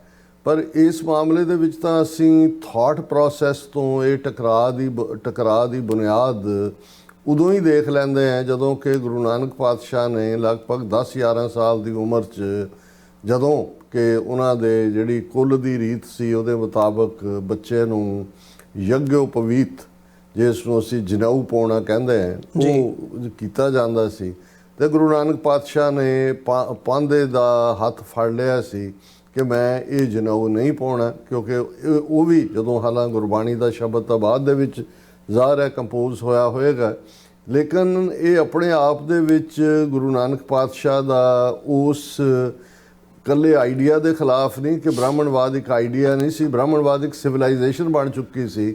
ਔਰ ਗੁਰੂ ਨਾਨਕ ਪਾਤਸ਼ਾਹ ਤੋਂ ਪਹਿਲਾਂ 3000 ਸਾਲ ਜੇ ਅਸੀਂ ਰਫਲੀ ਰਿਗਵੇਦ ਦਾ ਟਾਈਮ ਫਰੇਮ ਦੇ ਨਾਲ ਉਸ ਨੂੰ ਜੋੜ ਕੇ ਦੇਖੀਏ ਤੇ ਉਸ ਨੇ ਸਮੁੱਚੇ ਸਮਾਜ ਨੂੰ ਜਿਹੜਾ ਹੈ ਉਹ ਆਪਣੇ ਕਲਾਵੇ 'ਚ ਲਿਆ ਹੋਇਆ ਸੀ। ਸਿਰਫ ਇੱਕ ਧਾਰਮਿਕ ਪੱਖ ਤੋਂ ਨਹੀਂ, ਬ੍ਰਾਹਮਣਵਾਦ ਮਹਿਜ਼ ਇੱਕ ਰਿਲੀਜੀਅਸ ਵਰਲਡ ਦਾ ਨਾਰਾ ਨਹੀਂ ਸੀ ਜਾਂ ਇੱਕ ਵਿਚਾਰਧਾਰਾ ਨਹੀਂ ਹੈ, ਸਮਾਜਿਕ ਵੀ, ਆਰਥਿਕ ਵੀ, ਈਵਨ ਮਰਨ ਤੋਂ ਬਾਅਦ ਵੀ ਤੇ ਜੰਮਣ ਤੋਂ ਪਹਿਲੇ ਵੀ। ਸੋ ਇਹ ਜੇ ਕਹਿਣਾ ਹੋਏ ਕਿ ਜ਼ਿੰਦਗੀ ਦੇ ਜਿੰਨੇ ਸ਼ੋਭੇ ਨੇ, ਜਦੋਂ ਤੁਸੀਂ ਵਰਣ ਵਿਵਸਥਾ ਜਾਂ ਜ਼ਾਤ ਪਾਤੀ ਸਿਸਟਮ ਦੇਖਦੇ ਹੋ ਔਰ ਜਿਵੇਂ ਬ੍ਰਾਹਮਣ ਨੇ ਧਰਮ ਨੂੰ ਡਿਫਾਈਨ ਕੀਤਾ। ਹੁਣ ਅੱਜ ਤਾਂ ਕਿਉਂਕਿ ਬਹੁਤ ਸਾਰੇ ਸਾਡੇ ਆਪਣਿਆਂ ਨੂੰ ਪੜ੍ਹਨ ਲਿਖਣ ਦਾ ਸ਼ੌਕ ਨਹੀਂ ਹੈ, ਧਾਰਮਿਕ ਮੁੱਦਿਆਂ ਦੇ ਉੱਤੇ ਅਸੀਂ ਹੁਣ ਤਾਂ 80% ਡਿਬੇਟ ਉਹ ਲੋਕ ਕਰਦੇ ਨੇ ਜਿਹੜੇ ਸਿਰਫ ਸੋਸ਼ਲ ਮੀਡੀਆ ਤੋਂ ਹੀ, ਜਿਹਨਾਂ ਦੀ ਜਾਣਕਾਰੀ ਦਾ ਸੋਰਸ ਹੈ, ਕਿਸੇ ਨੇ ਮੂਲ ਨਾ ਗ੍ਰੰਥ ਦੇਖੇ ਨੇ ਨਾ ਮੂਲ ਤੌਰ ਦੇ ਉੱਤੇ ਕੋਈ ਉਹ ਸਾਰੇ ਨੂੰ ਦੇਖਿਆ। ਲੇਕਿਨ ਇਸ 'ਚੋਂ ਇੱਕ ਗੱਲ ਬੜੀ ਕਲੀਅਰ ਹੈ ਕਿ ਜਿਹੜਾ ਵਰਣ ਵਿਵਸਥਾ ਹੈ ਉਸ ਦੇ ਵਿੱਚ ਕੋਈ ਗਲੋਬਲਿਜ਼ਮ, ਹਿਊਮੈਨਿਟੇਰੀਅਨਿਜ਼ਮ, ਇਨਸਾਨੀਅਤ ਦਾ ਕਨਸੈਪਟ ਨਹੀਂ ਹੈ। ਜਦੋਂ ਧਰਮ ਵੀ ਲਫ਼ਜ਼ ਡਿਫਾਈਨ ਕਰਦੇ ਨੇ, ਜਿਹਨੂੰ ਭਾਵੇਂ ਲਿਟਰਲੀ ਧਾਰਨ ਕਰਨਾ ਕਿਹਾ ਜਾਂਦਾ ਹੈ, ਤੇ ਉਹ ਉਹਨਾਂ ਨੇ 4 ਵਰਗਾਂ ਦੇ ਧਰਮ ਨਿਰਧਾਰਿਤ ਕੀਤੇ ਨੇ ਕਿ ਬ੍ਰਾਹਮਣ ਦਾ ਧਰਮ ਜਿਹੜਾ ਹੈ ਉਹ ਵਿਦਿਆ ਦੇਣਾ ਹੈ, ਵਿਦਿਆ ਲੈਣਾ ਹੈ, ਦਾਨ ਲੈਣਾ ਹੈ, ਉਹ ਅਬਵ ਹੈ, ਬ੍ਰਾਹਮਣ ਦੇਵਤਾ ਹੈ, ਉਹ ਕੋਈ ਗਲਤ ਕਰ ਹੀ ਨਹੀਂ ਸਕਦਾ, ਇਸ ਲਈ ਉਹਦੇ 'ਤੇ ਕੋਈ ਮਰਡਰ ਚਾਰਜ ਨਹੀਂ ਲੱਗ ਸਕਦਾ, ਉਹਦੇ 'ਤੇ ਕੋਈ ਰੇਪ ਚਾਰਜ ਨਹੀਂ ਲੱਗ ਸਕਦਾ। ਜੇ ਜ਼ਮੀਨ 'ਚੋਂ ਧਨ ਸੋਨਾ ਮਿਲੇ ਰਾਜੇ ਨੂੰ ਤਾਂ ਇੰਨਾ ਬ੍ਰਾਹਮਣ ਨੂੰ ਦੇਣਾ ਹੈ। ਰਾਜੇ ਦੀ ਅਦਾਲਤ ਦੇ ਵਿੱਚ ਵੀ ਕੁੱਲ ਜਿਹੜਾ ਬ੍ਰਾਹਮਣ ਹੋਏਗਾ ਉਹ ਡਿਸਾਈਡ ਕਰੇਗਾ, ਰਾਜ ਬ੍ਰਾਹਮਣ ਜਿਹੜਾ ਹੈ ਉਹਦਾ ਡਿਸੀਜਨ ਫਾਈਨਲ ਹੋਏਗਾ। ਇਸੇ ਤਰ੍ਹਾਂ ਜਿਹੜੇ ਫੈਮਿਲੀ ਮੈਟਰਸ ਦੇ ਵਿੱਚ ਕੁੱਲ ਪ੍ਰੋਹਤ ਨੇ ਉਹਨਾਂ ਦਾ ਡਿਸੀਜਨ ਫਾਈਨਲ ਹੋਏਗਾ। ਸੋ ਬ੍ਰਾਹਮਣ ਦੇ ਧਰਮ ਦੇ ਥੱਲੇ ਅਸਲ 'ਚ ਬ੍ਰਾਹਮਣ ਨੇ ਇਸ ਆਪਣੇ ਵਰਗ ਨੂੰ, ਜਿਹਦੀ ਅੱਜ ਵੀ ਭਾਰਤ ਦੇ ਵਿੱਚ ਆਬਾਦੀ ਉਹਨਾਂ ਦੀ ਕੋਈ 4.5% ਤੋਂ ਜ਼ਿਆਦਾ ਨਹੀਂ ਹੋਏਗੀ, ਲੇਕਿਨ ਉਹਨਾਂ ਨੇ ਸਮਾਜ ਦੇ ਸਮੁੱਚੇ ਦਾਇਰੇ ਦੇ ਉੱਤੇ, ਸਮੁੱਚੇ ਸ਼ੋਭਿਆਂ ਦੇ ਉੱਤੇ ਪੂਰਾ ਜੱਫਾ ਮਾਰਿਆ। ਫਿਰ ਕਸ਼ਤਰੀਆ ਦਾ ਧਰਮ ਨਿਰਧਾਰਿਤ ਵੀ ਹਥਿਆਰਾਂ ਦੀ ਉਹਨੇ ਟ੍ਰੇਨਿੰਗ ਲੈਣੀ ਹੈ, ਦੇਗਾ ਬ੍ਰਾਹਮਣ। ਹੁਣ ਦਰੋਣਾਚਾਰੀਆ ਹੋਏ, ਦੂਸਰਾ ਹੋਏ, ਜਿਹੜੇ ਗੁਰੂ ਨੇ ਉਹ ਫਿਰ ਉੱਥੇ ਵੀ ਬ੍ਰਾਹਮਣ ਦੀ ਡੋਮੀਨੈਂਸ ਹੈ। ਉਹ ਪਰਸ਼ੂਰਾਮ ਹੈ ਕਿ ਕੌਣ ਹੈ, ਇਹ ਸਾਰੇ ਬ੍ਰਾਹਮਣ ਦੇ ਨਾਲ ਜਾ ਕੇ ਜੁੜਦੇ ਨੇ। ਲੇਕਿਨ ਉਹਨਾਂ ਨੂੰ ਕਿਹਾ ਜੀ ਤੁਸੀਂ, ਜਿਵੇਂ ਅੱਜ ਅਸੀਂ ਕਿਸੇ ਮੁਲਕ ਦੀ ਫੌਜ ਦੇਖਦੇ ਹਾਂ, ਉਹਨਾਂ ਦੇ ਆਪਣਾ ਕੋਈ ਡਿਸੀਜਨ ਮੇਕਿੰਗ ਨਹੀਂ ਹੁੰਦੀ, ਉਹਨਾਂ ਕੋਲ ਤਨਖਾਹ 'ਤੇ ਹੁੰਦੇ ਨੇ, ਉਹਨਾਂ ਦਾ ਕੰਮ ਹੈ ਕਿ ਉਹਨੇ ਸਟੇਟ ਨੂੰ ਦੇ ਲਈ ਕੰਮ ਕਰਨਾ। ਸੋ ਬ੍ਰਾਹਮਣ ਦੇ ਲਈ ਕਿਸੇ ਵੀ ਰਿਬੈਲੀਅਨ ਨੂੰ ਦਬਾਉਣਾ, ਭਾਵੇਂ ਉਹਦੀ ਆਪਣੇ ਆਈਡੀਆ ਦੇ ਖਿਲਾਫ ਵੀ ਉਹਨਾਂ ਨੇ ਕਸ਼ਤਰੀਆਂ ਦਾ ਕਿਵੇਂ ਇਸਤੇਮਾਲ ਕੀਤਾ ਉਹ ਅਸੀਂ ਦੇਖਦੇ ਹਾਂ ਕਿ ਜਦੋਂ ਰਾਜਪੂਤ ਜਿਨ੍ਹਾਂ ਨੂੰ ਉਹ ਅਵਰਨ ਕਹਿੰਦੇ ਸੀ ਉਹਨਾਂ ਦੇ ਨਾਲ ਡੀਲ ਬਣਾਈ ਵੀ ਤੁਹਾਨੂੰ ਅਸੀਂ ਕਸ਼ਤਰੀ ਐਲੀਵੇਟ ਕਰ ਦਿੰਦੇ, ਤੁਸੀਂ ਬੁੱਧ ਧਰਮ ਦੇ ਖਾਤਮੇ 'ਚ ਸਾਡੀ ਮਦਦ ਕਰੋ। ਫਿਰ ਜਿਹੜਾ ਰਾਜਸਥਾਨ ਦੇ ਵਿੱਚ ਬਹੁਤ ਵੱਡਾ ਉੱਪਰ ਟੈਂਪਲ ਹੈ ਜਿਸ ਜਾ ਕੇ ਉਹਨਾਂ ਨੇ ਜਿਹੜਾ ਉਹ ਇੱਕ ਯੱਗ ਕੀਤਾ ਔਰ ਉਹਨਾਂ ਨੂੰ ਪਿਉਰੀਫਾਈ ਕਰਕੇ ਕਸ਼ਤਰੀ ਬਣਾ ਕੇ ਬੁੱਧ ਧਰਮ ਦਾ ਸਫਾਇਆ ਕਰ। ਇਵੇਂ ਜਿਹੜਾ ਥਰਡ ਉਹਨਾਂ ਦਾ ਵਰਨ ਆਸ਼ਰਮ ਦਾ ਵੈਸ਼ ਹੈ ਉਹ ਜੇ ਅਸੀਂ ਦੇਖੀਏ ਕਿ ਵੀ ਈਵਨ ਜਿਹੜੀ ਪ੍ਰੋਸਟੀਚਿਊਟ ਹੈ ਜਾਂ ਹੋਰ ਹੈ ਉਹਦੇ ਲਈ ਵੀ ਲਫ਼ਜ਼ ਵੈਸ਼ਯ ਇਸਤੇਮਾਲ ਹੁੰਦਾ। ਹੁਣ ਉਹ ਇਸ ਸੀ ਕਿ ਵੀ ਇਹ ਸਿਰਫ ਇਹਨਾਂ ਨੇ ਖੇਤੀਬਾੜੀ ਜਾਂ ਵਪਾਰ ਜਾਂ ਦੂਜੇ ਤੀਜੇ, ਲੇਕਿਨ ਇਹਨਾਂ ਦੀ ਕੋਈ ਥਾਂ ਨਹੀਂ ਹੈ ਅਦਰਵਾਈਜ਼ ਡਿਸੀਜਨ ਮੇਕਿੰਗ ਦੇ ਵਿੱਚ ਨਾ ਦੂਜੇ 'ਚ। ਇਹ ਸਿਰਫ ਇਹੀ ਤੇ ਜਿਹੜਾ ਇੱਕ ਵੱਡਾ ਵਰਗ ਜਿਨ੍ਹਾਂ ਨੂੰ ਸ਼ੂਦਰ ਵਰਗ ਦੇ ਵਿੱਚ ਰੱਖਿਆ ਉਸ ਬਾਰੇ ਅਸੀਂ ਜਾਣਦੇ ਹਾਂ ਕਿ ਵੀ ਇਕੱਲਾ ਰਿਗਵੇਦ ਨੇ ਤਾਂ ਪੁਆਇੰਟ ਆਊਟ ਕੀਤਾ, ਪਰ ਮਨੂ ਸਮ੍ਰਿਤੀ ਰਾਹੀਂ ਫਿਰ ਕਿਵੇਂ ਉਸ ਨੂੰ ਸਟਰੈਂਥਨ ਕੀਤਾ ਗਿਆ। ਉਹਨਾਂ ਤੋਂ ਵਿੱਦਿਆ ਦਾ ਹੱਕ ਵੀ ਨਹੀਂ ਹੈ, ਜਿਉਣ ਦਾ ਹੱਕ ਵੀ ਨਹੀਂ ਹੈ, ਉਹਨਾਂ ਦੀ ਸ਼ੈਡੋ ਵੀ ਜਿਹੜੀ ਹੈ ਉਹ ਪੋਲਿਊਟ ਕਰਦੀ ਹੈ। ਔਰ ਇਸ ਸਾਰੇ ਦਾ ਨਤੀਜਾ ਜਿਹੜਾ ਔਰ ਔਰਤ ਨੂੰ ਵੀ ਸ਼ੂਦਰ ਵਰਗ ਦੇ ਵਿੱਚ ਰੱਖਿਆ ਗਿਆ। ਸੋ ਇਹ ਜਿਹੜਾ ਆਈਡੀਆ ਸੀ ਜ਼ਾਤ ਪਾਤ ਦਾ, ਇਹ ਉਹਨਾਂ ਦੇ ਲਈ ਬ੍ਰਾਹਮਣ ਜਾਂ ਹਿੰਦੂ ਜਦੋਂ ਧਰਮ ਦੀ ਗੱਲ ਕਰਦੇ ਨੇ ਜੀ ਧਰਮ ਦਾ ਪਾਲਨ ਕਰੋ ਤਾਂ ਉਹਦੇ 'ਚ ਇਨਸਾਨੀਅਤ ਧਰਮ ਨਹੀਂ ਹੈ ਉਹਨਾਂ ਦਾ, ਉਹ ਬ੍ਰਾਹਮਣ ਦਾ ਧਰਮ ਹੈ, ਕਸ਼ਤਰੀਆ। ਔਰ ਤੁਸੀਂ ਉਹਨੂੰ ਧਿਆਨ ਨਾਲ ਦੇਖੋਗੇ ਕਿ ਮਹਾਭਾਰਤ 'ਚ ਜਦੋਂ ਅਰਜਨ ਹਥਿਆਰ ਚੁੱਕਣ ਤੋਂ ਇਨਕਾਰੀ ਹੁੰਦਾ ਵੀ ਆ ਮੇਰਾ ਮਾਮਾ ਹੈ, ਮੇਰਾ ਚਾਚਾ ਹੈ, ਮੇਰਾ ਦਰੋਣਾਚਾਰੀਆ ਗੁਰੂ ਹੈ, ਇਹ ਭੀਸ਼ਮ ਪਿਤਾਮਾ ਹੈ, ਇਹ ਫਲਾਣਾ, ਮੈਂ ਤਾਂ ਨਹੀਂ ਲੜਨਾ। ਤੇ ਜਿਹੜੇ ਕ੍ਰਿਸ਼ਨ ਉਹਨਾਂ ਨੂੰ ਉਪਦੇਸ਼ ਦਿੰਦੇ ਨੇ ਜਿਹਦੇ ਤੇ ਆਧਾਰਿਤ ਗੀਤਾ, ਮਦ ਭਾਗਵਤ ਗੀਤਾ, ਮਹਾਭਾਰਤ ਪੁਰਾਣ ਦਾ ਇੱਕ ਹਿੱਸਾ ਬਣਾ ਕੇ ਦੁਨੀਆ 'ਚ ਸੈੱਲ ਕੀਤੀ ਜਾਂਦੀ ਹੈ, ਉਹਦੇ 'ਚ ਕ੍ਰਿਸ਼ਨ ਉਹਨਾਂ ਨੂੰ ਕੋਈ ਇਨਸਾਨੀਅਤ ਦੀ ਗੱਲ ਨਹੀਂ ਕਹਿ ਰਹੇ ਜੀ ਤੇਰੀ ਲੜਾਈ ਜਿਹੜੀ ਹੈ ਉਹ ਧਰਮ ਯੁੱਧ ਹੈ, ਕੋਈ ਸਚਿਆਰਤਾ ਦੀ ਲੜਾਈ ਹੈ, ਕੋਈ ਬਰਾਬਰੀ ਇਨਸਾਨੀ ਹੱਕਾਂ ਦੀ ਹੈ, ਕੋਈ ਔਰਤਾਂ ਦੇ ਹੱਕਾਂ ਦੀ ਹੈ। ਉਹਨਾਂ ਨੂੰ ਕਹਿ ਰਹੇ ਨੇ ਤੂੰ ਕਸ਼ਤਰੀ ਹੈ ਤੇ ਕਸ਼ਤਰੀਆ ਦਾ ਧਰਮ ਹੈ ਹਥਿਆਰ ਚੁੱਕਣਾ, ਔਰ ਤੂੰ ਜੇ ਆਪਣਾ ਹਥਿਆਰ ਨਹੀਂ ਚੁੱਕੇਗਾ ਤਾਂ ਤੂੰ ਕਸ਼ਤਰੀਆ ਧਰਮ ਦਾ ਪਾਲਣ ਨਹੀਂ ਕਰ ਰਿਹਾ। ਸੋ ਇਹ ਸਮਝਣਾ ਜ਼ਰੂਰੀ ਹੈ ਕਿ ਜਦੋਂ ਤੁਸੀਂ ਬਿਲਕੁਲ ਅਫਜ਼ਲ ਅਹਿਸਨ ਰੰਧਾਵਾ ਦੇ ਹਵਾਲੇ ਨਾਲ ਗੱਲ ਕੀਤੀ, ਅੱਜ ਹੀ ਮੈਂ ਕਿਤੇ ਕਮੈਂਟ ਦੇਖ ਰਿਹਾ ਸੀ ਵੀ ਇੱਕ ਪਾਸੇ ਅਸੀਂ ਜਦੋਂ ਕਾਮਰੇਡ ਲਾਣੇ ਨੂੰ ਦੇਖਦੇ ਹਾਂ ਕਿ ਉਹ ਕਿਵੇਂ ਉਦੋਂ ਤੋਂ ਹੁਣ ਤੱਕ ਸਿੱਖੀ ਦੀਆਂ ਜੜ੍ਹਾਂ 'ਚ ਤੇਲ ਦੇਣ ਲੱਗੇ ਹੋਏ ਨੇ ਕਿ ਵੀ ਇੱਕ ਪਾਸੇ ਉਹ ਪਾਸ਼ ਵਰਗਾ ਜਾਂ ਉਹ ਬਾਬਾ ਗੁਰਸ਼ਰਨ ਸਿੰਘ ਜਿਹੜਾ ਨਾਟਕ ਅੰਮ੍ਰਿਤਸਰ ਨਾਟਕ ਕਲਾ ਕੇਂਦਰ ਵਾਲਾ ਜਾਂ ਇਸ ਨਸਲ ਦੇ ਹੋਰ ਲੋਕ, ਇਹ ਤਾਂ ਜੂਨ 84 ਦੇ ਘੱਲੂਘਾਰੇ ਵੇਲੇ ਕਹਿ ਰਹੇ ਸੀ ਕਿ ਜੀ ਇਹ ਕੀ ਹੈ, ਇਮਾਰਤ ਹੈ, ਢੱਠੀ ਹੈ, ਫਿਰ ਬਣ ਜਾਏਗੀ। ਉਹ ਗੁਰਸ਼ਰਨ ਸਿੰਘ ਕਹਿ ਰਿਹਾ ਸੀ ਵੀ ਇੱਥੇ ਹਸਪਤਾਲ ਬਣਾਓ, ਸਕੂਲ ਬਣਾਓ, ਲੋੜ ਹੀ ਨਹੀਂ ਹੈ ਇਹਨਾਂ ਸਾਰਿਆਂ ਦੀ। ਤੇ ਅਫਜ਼ਲ ਅਹਿਸਨ ਰੰਧਾਵਾ ਜਿਹੜਾ ਰਾਵੀ ਪਾਰ ਬੈਠਾ ਉਹ ਦੇਖ ਰਿਹਾ ਸੀ ਔਰ ਉਹਨੂੰ ਸਮਝ ਆ ਰਹੀ ਸੀ ਕਿ ਵੀ ਵੈਰੀਆਂ ਕੱਢ ਵਿਖਾਲਿਆ 5 ਸਦੀਆਂ ਦਾ ਵੈਰ। ਹੁਣ ਇਹ ਜਿਹੜੀ ਲੜਾਈ ਸੀ, ਕਿਉਂਕਿ ਬ੍ਰਾਹਮਣ ਨੇ ਜਿਹੜਾ ਧਰਮ ਕਸ਼ਤਰੀਆ ਨੂੰ ਵੀ ਜਨੇਊ ਯੱਗ ਉਪਵੀਤ ਦਾ ਹੱਕ ਦਿੱਤਾ, ਵੈਸ਼ਯ ਹਾਲਾਂ ਉਹਨਾਂ ਦੇ ਮੌਸਮ ਵੱਖੋ ਵੱਖਰੇ ਨੇ ਕਿ ਕਿਹਦੇ 'ਚ ਕਿਹਨੂੰ ਜਨੇਊ ਪਾਉਣਾ ਹੈ, ਇਹ ਵੀ ਵੱਖਰਾ ਹੈ ਵੀ ਕਿਹਨੂੰ ਕਾਟਨ ਦਾ ਪਾਉਣਾ ਹੈ, ਕਿਹਨੂੰ ਸਿਲਕ ਦਾ ਪਾਉਣਾ ਹੈ, ਕਿਹਨੂੰ ਉੱਨ ਦਾ ਪਾਉਣਾ ਹੈ। ਲੇਕਿਨ ਜਦੋਂ ਗੁਰੂ ਨਾਨਕ ਪਾਤਸ਼ਾਹ ਉਹਨੂੰ ਰੋਕ ਲੈਂਦੇ ਨੇ ਇੱਥੋਂ ਗੱਲ ਸ਼ੁਰੂ ਹੋ ਜਾਂਦੀ ਹੈ। ਔਰ ਇਹ ਮੈਂ ਹੁਣ ਡੀਟੇਲ ਵੇਰਵੇ 'ਚ ਨਹੀਂ ਜਾਵਾਂਗਾ ਕਿ 10 ਗੁਰੂ ਸਾਹਿਬਾਨ ਦੇ ਪੀਰੀਅਡ 'ਚ ਜੇ ਤੁਸੀਂ ਅੱਡ-ਅੱਡ ਰੂਪ ਦੇਖੋਗੇ, ਭਾਵੇਂ ਉਹ ਗੁਰਦੁਆਰਾ ਕੰਧ ਸਾਹਿਬ ਬਟਾਲਾ ਗੁਰੂ ਨਾਨਕ ਪਾਤਸ਼ਾਹ ਦੇ ਵਿਆਹ ਮੌਕੇ ਕੰਧ ਸੁੱਟ ਕੇ ਉਹਨਾਂ ਨੂੰ ਜਿਹੜਾ ਨਾਰੇ ਬਾਂਸ ਨਾ ਵਜੇ ਬੰਸਰੀ ਕਰਨ ਵਾਲਾ ਉਹਨਾਂ ਦਾ ਬ੍ਰਾਹਮਣਵਾਦੀਆਂ ਦਾ ਜਿਹੜਾ ਉਹ ਖੇਲ ਹੈ, ਜਾਂ ਬਾਕੀ ਪਾਤਸ਼ਾਹੀਆਂ ਦੇ ਵੇਲੇ। ਔਰ ਫਿਰ ਅਸੀਂ 10ਵੀਂ ਪਾਤਸ਼ਾਹੀ ਦੇ ਵੇਲੇ ਤਾਂ ਈਵਨ ਮਿਲੀਟੈਂਟ ਤਰੀਕੇ ਦੇ ਨਾਲ ਜੇ 14 ਜੰਗਾਂ 10ਵੇਂ ਪਾਤਸ਼ਾਹ ਨੇ ਲੜੀਆਂ ਨੇ ਤੇ ਲਗਭਗ 12 ਜੰਗਾਂ ਐਕਸਕਲੂਸਿਵ 22 ਤਾਰ ਦੇ ਪਹਾੜੀ ਰਾਜਿਆਂ ਦੇ ਨਾਲ ਨੇ। ਔਰ ਜਿਹੜੇ ਜਦੋਂ ਖਾਲਸੇ ਦੀ ਸਾਜਨਾ ਹੋ ਜਾਂਦੀ ਹੈ ਉਸ ਤੋਂ ਬਾਅਦ ਤੱਕ ਕੰਬਾਈਨਡ ਫੋਰਸਿਸ ਨੇ ਉਹਨਾਂ ਦੀਆਂ। ਔਰ ਔਰੰਗਜ਼ੇਬ ਦੀ ਇੰਟਰਵੈਂਸ਼ਨ ਲਈ ਵੀ ਉਹ ਜਿਹੜੇ ਨੇ ਉਹ ਰਿਪੋਰਟ ਕਰਦੇ ਨੇ ਕਿ ਜੀ ਇਹ ਰਿਬੈਲੀਅਨ ਹੈ ਔਰ ਇਹ ਫਲਾਣਾ ਹੈ ਔਰ ਇਹ ਸਾਡੀ ਸੋਵਰਨਿਟੀ ਤੇ ਵੀ ਇਨਫਰਿੰਜ ਅਪਾਉਣ ਹੈ। ਹਾਲਾਂਕਿ ਗੁਰੂ ਸਾਹਿਬਾਨ ਨੇ ਜਿੰਨੇ ਸ਼ਹਿਰ ਵਸਾਏ, ਭਾਵੇਂ ਉਹ ਉਸ ਖਿੱਤੇ 'ਚ ਕੀਰਤਪੁਰ ਸੀ, ਕੀਰਤਪੁਰ ਸਾਹਿਬ ਜਾਂ ਅਨੰਦਪੁਰ ਜਾਂ ਉਸ ਤੋਂ ਪਹਿਲਾਂ ਮਾਖੋਵਾਲ, ਜ਼ਮੀਨ ਖਰੀਦ ਕੇ ਉਹਨਾਂ ਤੋਂ ਆਪਣੀਆਂ ਸੋਵਰਨ ਜਿਹੜੀਆਂ ਨੇ ਸਾਡੀਆਂ ਇਹ ਸਟੇਟਸ ਸਨ। ਲੇਕਿਨ ਫਿਰ ਅਸੀਂ 18ਵੀਂ ਸਦੀ ਦੇ ਵਿੱਚ ਜਿਹੜੇ ਸਾਰੇ ਨੇ ਉਹ ਤੁਸੀਂ ਲੱਖੂ ਜੱਸੂ ਹੈ ਜਾਂ ਉਸ ਤੋਂ ਪਹਿਲਾਂ ਗੁਰੂ ਸਾਹਿਬਾਨ ਦੀਆਂ ਸ਼ਹਾਦਤਾਂ ਲਈ ਕਿਤੇ ਚੰਦੂ ਹੈ, ਕਿਤੇ ਸਾਹਿਬਜ਼ਾਦਿਆਂ ਲਈ ਸੁੱਚਾਨੰਦ ਹੈ। ਸੋ ਇਹ ਸਾਰੀ ਖੇਡ, ਲੇਕਿਨ ਇਹਨਾਂ 5 ਸਦੀਆਂ ਦੇ ਵਿੱਚ ਡਾਇਰੈਕਟ ਪੋਲੀਟੀਕਲ ਪਾਵਰ ਇਹਨਾਂ ਕੋਲ ਨਹੀਂ ਸੀ। 22 ਤਾਰ ਦੇ ਪਹਾੜੀ ਰਾਜੇ ਸਭ ਸੋਵਰਨ ਸਨ, ਉਹ ਨਜ਼ਰਾਨਾ ਦਿੰਦੇ ਸੀ ਉਹਨਾਂ ਨੂੰ, ਤੇ ਉਹਨਾਂ ਨੇ ਵੀ ਆਪਣਾ ਟਿਲ ਲਾਇਆ। ਸੋ ਅਸੀਂ ਇਸ ਲੜਾਈ ਨੂੰ ਜਦੋਂ ਆਈਡੀਆਜ਼ ਦੇ ਹਵਾਲੇ ਨਾਲ ਦੇਖਦੇ ਹਾਂ, ਇਹ ਠੀਕ ਹੈ ਵੀ ਨੈਰੇਟਿਵ ਲਫ਼ਜ਼ ਅੱਜ ਜ਼ਿਆਦਾ ਬਿਰਤਾਂਤ, ਕਿਉਂਕਿ ਮਲਟੀਪਲ ਚੈਨਲ ਆ ਗਏ, ਇਲੈਕਟ੍ਰੋਨਿਕ, ਡਿਜੀਟਲ, ਸੋਸ਼ਲ ਮੀਡੀਆ। ਹਾਲਾਂਕਿ ਨੈਰੇਟਿਵ ਦਾ ਤਾਂ ਬ੍ਰਾਹਮਣ ਮਾਸਟਰ ਹੈ, ਕੋਈ ਇੱਕ ਦਿਨ ਦੀ ਗੱਲ ਥੋੜੀ ਹੈ। ਮੈਨੂੰ ਯਾਦ ਹੈ ਸਰ ਕਪੂਰ ਸਿੰਘ ਉਹਨਾਂ ਦੇ ਨਾਲ ਇੱਕ ਮੁਲਾਕਾਤ ਵੇਲੇ ਉਹਨਾਂ ਨੇ ਕਿਹਾ ਕਿ ਵੀ ਜਦੋਂ ਸ਼ੰਕਰਾ ਡਿਬੇਟ ਦੇ ਉੱਤੇ ਨਿਕਲਿਆ, ਸ਼ੰਕਰਾਚਾਰੀਆ ਜਿਹਦੇ ਵੇਲੇ ਬੁੱਧ ਧਰਮ ਦਾ ਸਫਾਇਆ ਕੀਤਾ, ਤੇ ਕਾਠਮੰਡੂ ਡਿਬੇਟ ਹੋਈ, ਇੱਕ ਵੱਡਾ ਬੁੱਧਿਸਟ ਮੰਕ ਉੱਥੇ ਆਇਆ ਹੋਇਆ ਸੀ। ਉਹਨੇ ਕਿਹਾ ਜੀ ਵੀ ਉਹਨੇ ਸ਼ੰਕਰਾ ਨੂੰ ਹਰਾ ਦਿੱਤਾ, ਲੇਕਿਨ ਇਹਨਾਂ ਨੂੰ ਇਹ ਪਤਾ ਸੀ ਕਿ ਵੀ ਸ਼ੰਕਰਾ ਦੇ ਕੋਲ ਉਹਦੀਆਂ ਸਾਹਮਣੇ ਖਲੋਣ ਦੀ ਜਿਹੜੀ ਹੈ ਉਹ ਐਬਿਲਿਟੀ ਨਹੀਂ ਹੋਣੀ। ਇਹਨਾਂ ਨੇ ਪਹਿਲਾਂ ਹੀ ਬੜੀ ਭੀੜ ਇਕੱਠੀ ਕੀਤੀ ਹੋਈ ਸੀ, ਔਰ ਇਹਨਾਂ ਨੇ ਜੋ ਹੀ ਉਹ ਹਾਰਿਆ ਸ਼ੰਕਰਾ, ਇਹਨਾਂ ਨੇ ਰੌਲਾ ਪਾਤਾ, ਭੀੜ ਨੇ ਆਪਣੇ ਆਚਾਰੀਆ ਜੀ ਜੀਤ ਗਏ, ਆਚਾਰੀਆ ਜੀ ਜੀਤ ਗਏ, ਆਚਾਰੀਆ ਜੀ ਜੀਤ ਗਏ, ਉਹੀ ਕਰਦੇ। ਇਹ ਵੀ ਨੈਰੇਟਿਵ ਹੀ ਹੁੰਦਾ ਸੀ ਕਿ ਤੁਸੀਂ ਕਿਸ ਹੁੰਦਾ, ਜਿਵੇਂ ਅੱਜ ਮੋਦੀ ਕੇ ਹੁਣ ਆ ਜੁੱਤੀਆਂ ਪਈਆਂ ਨੇ 4 ਦਿਨ, ਜਿਹੜੀ ਡਰੋਨ ਔਰ ਮਿਸਲ ਵਾਰ ਹੈ, ਦੁਨੀਆ ਦੇ ਐਨਾਲਿਸਟ ਕਹਿ ਰਹੇ ਨੇ ਕਿ ਭਾਈ ਉਹਨਾਂ ਦੀ ਹਾਰ ਮਿਲੀਟੈਰਲੀ ਹੈ, 에ਅਰ ਫੋਰਸ ਦੇ ਹਵਾਲੇ ਨਾਲ ਹੈ, ਲੌਜਿਸਟਿਕ ਹੈ, ਨੈਰੇਟਿਵ 'ਚ। ਲੇਕਿਨ ਤੁਸੀਂ ਉਹਨਾਂ ਦਾ ਪਾਰਟ ਚੁੱਕ ਕੇ ਦੇਖੋ ਜੀ, ਮੋਦੀ ਕਹਿ ਰਿਹਾ ਇਹਦੇ ਵਰਗਾ ਤਾਂ ਹਿਸਟਰੀ 'ਚ ਐਕਸ਼ਨ ਹੀ ਕੋਈ ਨਹੀਂ ਹੋਇਆ ਸੰਦੂਰ ਵਰਗਾ, ਔਰ ਇਹੀ ਹਾਲ ਉਹਨਾਂ ਦਾ ਬਾਕੀ ਪਾਰਟ ਤੋਂ ਹੈ। ਹਾਂ, ਇਸ ਗੱਲ ਦਾ ਬ੍ਰਾਹਮਣ ਮਾਰ ਹੈ, ਸੈਕੰਡ ਨੈਰੇਟਿਵ ਦੇ ਜੇ ਹਵਾਲੇ ਨਾਲ ਵੀ ਗੱਲ ਕਰਨੀ ਹੋਵੇ ਕਿ ਭਾਈ ਜਿਹਨੂੰ ਉਹਨਾਂ ਨੇ ਖ਼ਤਮ ਕਰਨਾ ਹੈ ਉਹਦੇ ਖਿਲਾਫ ਉਹ ਇੰਨਾ ਨੈਗੇਟਿਵ ਵਰਤਾਂਤ ਸਿਰਜਦੇ ਨੇ। ਹੁਣ ਮੈਂ ਡੀਟੇਲ 'ਚ ਨਹੀਂ ਜਾਣਾ ਚਾਹੁੰਦਾ, ਬੁੱਧ ਧਰਮ ਆਲਮੋਸਟ 700-800 ਸਾਲ ਫਲਰਿਸ਼ ਕੀਤਾ ਉੱਥੇ, ਅਫਗਾਨਿਸਤਾਨ ਤੋਂ ਲੈ ਕੇ ਔਰ ਪਾਟਲੀ ਪੁੱਤਰ ਤੱਕ ਬੁੱਧ ਰਾਜੇ ਸਾਰੇ, ਜਿਹੜੇ ਜਿਹਨੂੰ ਗਲੋਰੀਅਸ ਪੀਰੀਅਡ ਕਿਹਾ ਜਾ ਸਕਦਾ, ਕਨਿਸ਼ਕਾ, ਅਸ਼ੋਕਾ, ਹਰਸ਼ਵਰਧਨ।